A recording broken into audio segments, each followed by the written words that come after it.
Good afternoon, everybody, and welcome back to Rob's Rig. So how do you get the tire off of the back of the Jeep Wrangler if you need to replace one of the others, like a flat or something, right?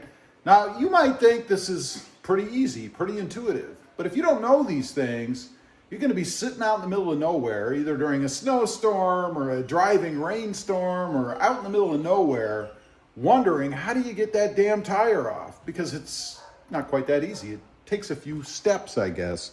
So let's go around to the back. Go ahead and open things up. And of course, I'm talking about the tire here. Now, first of all, you can't just take off the lug nuts and pull it off, right? Because you'll notice there's another lug nut hidden down here. And you can't get to it because the camera blocks it, or at least the cover. So you're gonna need, let's go ahead and open up here. You're gonna need the toolkit that should have come with your Jeep. Now, full disclosure, mine did not. I actually had to get a hold of the salesman and go back in because I was missing the toolkit. Now, the toolkit's very handy because not only will it allow you to remove the spare tire from the back, but it also has many other, tools in it that allow you to remove the top, put the windshield down, take the doors off, lots of other things. So where I've kept mine, because if I need it, I'm gonna need to be back here anyway, is right here in this little storage area. This is what it looks like. And again, make sure that you actually have one. Let's go ahead and open it up. Comes with some very light instructions as to how to do things. Not very good. You'll notice you've got a ratchet and then a couple or three other attachments. So first thing you'd want to do is pull out the ratchet. Let's go ahead and do that. And they put it in there to stay in there, let me tell you.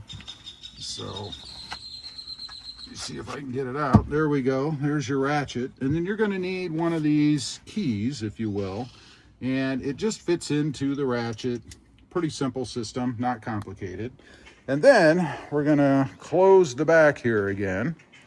And you'd wanna go ahead and stick the attachment in here and turn it to unlock, and my ratchet's the wrong way, to unlock the little key thing back here. Mine may not even be locked. Yeah, it feels like it's not locked now. Let's try it the other way. You wanna turn it counterclockwise, my mistake. And then you should be able to pull off just like so. Now, one tip I'll give you when you finally do get the lug nuts off, make sure that in pulling this tire off, you don't damage your camera because it's gonna slide out through the hole here. And obviously, if you put a bunch of weight on it, you could damage the camera. Now, while we've got this, let's go ahead, I'll show you how to put it back on. Let's go ahead and push it on. Flip your ratchet the other way and then turn the key. And it's not very hard. You don't have to crank on it. It's just moving a flap under there, if you will. And that puts it back on so that it doesn't come off. But what about the lug nuts? Now you got to screw with those, right? So back into the Jeep. And let's go ahead and put our tools away while we're at it. And they do fit right back into the holder here, hopefully. Again, putting the wrench back in, wasn't too bad. Not as bad as I kind of make it out to be, I guess. Slip it back in there. Well, not maybe as easy as I thought. There we go. Slip it back in there like so, fold it back down. And then the way I'm storing it, and some of these people store these in the glove box. I'm not going to do that. But we do now want to go ahead and locate the tools and the jack. So we're going to go ahead and pull off this cover. And notice it does have a bunch of slots in here for bolts and things that you might remove if you're doing other things like taking the roof off or windshield or even the door hinge areas there. But let's go ahead and pull this off. And let's see if we can use it as a way to hold this up while I'm trying to show you guys. Probably not. There. Makes for a good latch to hold that up. It'll probably fall down while I'm doing this. But anyway, under here, you can see you've got your wrench, your lug nut wrench here, if you will, your jack, and then there's some extensions down here underneath as well. to get this out, you would just want to loosen the jack nut here, or what do you want to call this, the screw, by turning it, should be counterclockwise. And of course mine is in there strong enough that I couldn't even do it by hand. So this is where it would be a good idea to carry some tools around with you as well. If you can't break this or get it off by hand, and I don't seem to be able to, you would need a pair of pliers just to grab the end of the screw, or the screwed in pin, if you will, to be able to turn it back towards you, to be able to lower it here, and then go ahead and pull out your jack, which will allow you to pull out your tools, and you're good to go.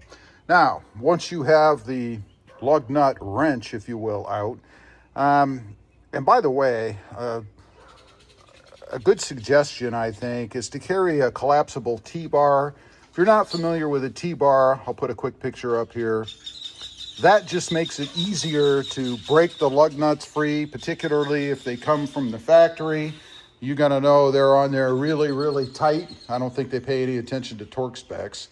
But a T-bar will allow you to have more leverage to be able to take those off.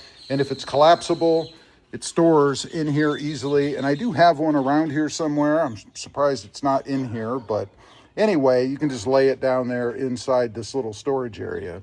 Now, once you have that tool out, or your own collapsible T-bar, obviously you can just go ahead and take the lug nuts off, and then the tire will just pull out. Very simple.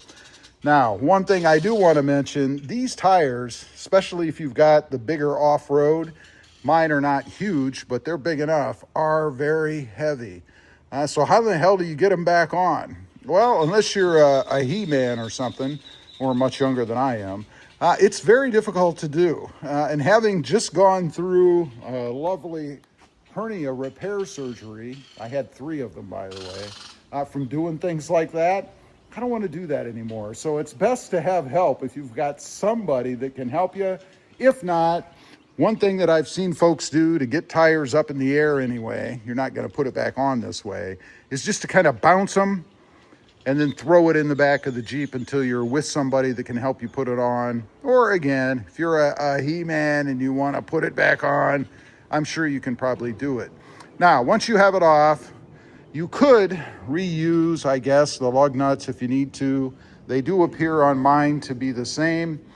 Personally, I would use the ones that are already on the vehicle as opposed to substituting these. No particular reason why, but that's just something that I would do. Once you're done, again, you can go ahead and put the flat back on the back if you want. It's still going to be heavy.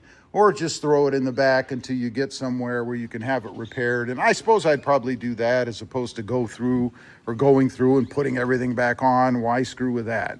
Anyway, that's just a quick, brief rundown, I guess, of how to get that back tire off. Again, something good to know if you're ever in that situation and you can't figure out how to do it. Leave a comment. Let me know if you've ever had to do it. I'd be curious to know. Thanks for watching. Stay safe out there. Bye.